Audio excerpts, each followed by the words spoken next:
ASUS ROG Zephyrus M16, i9-11900H plus RTX 3060, Opinion.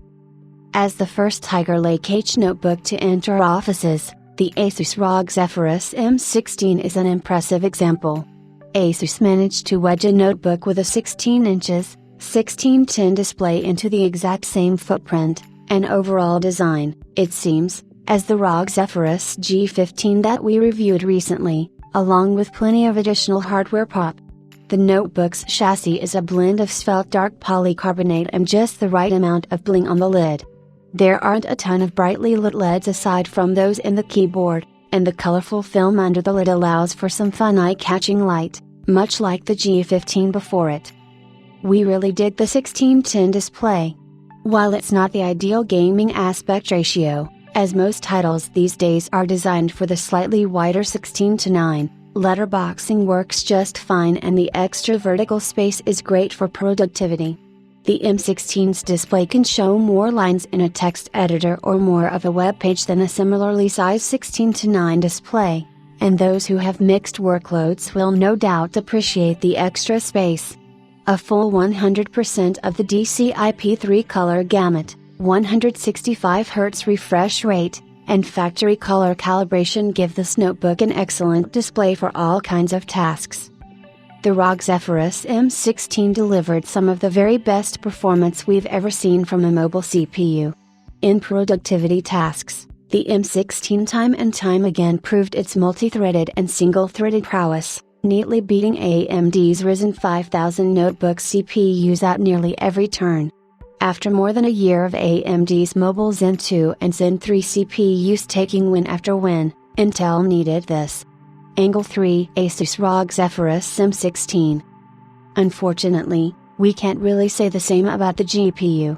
Our review unit has the 80-watt Force RTX 3060, and regardless of whatever kinds of thermal budget sharing tricks ASUS can pull off, it just can't quite keep up with the 125W TGP of the RTX 3060 and Alienware's M15R5 Ryzen edition.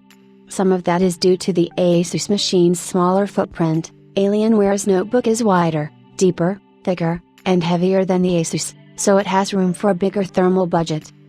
Speaking of thermal budgets, the M16's Achilles heel is the heat this thing puts off. Despite sharing a cooling design and chassis with the ROG Zephyrus G15, this system gets much warmer than the AMD-powered notebook. That's a little disheartening because a notebook is meant to be used on its own, but we'd advise gaming on this one with a separate keyboard and mouse for longer sessions. We don't mind the noise, because we're headset gamers, but getting rid of the heat without making our hands sweaty is a big deal. As a result, the M16's gaming performance story is a series of trade-offs in which the bigger, heavier notebook from its rival had somewhat better performance in games.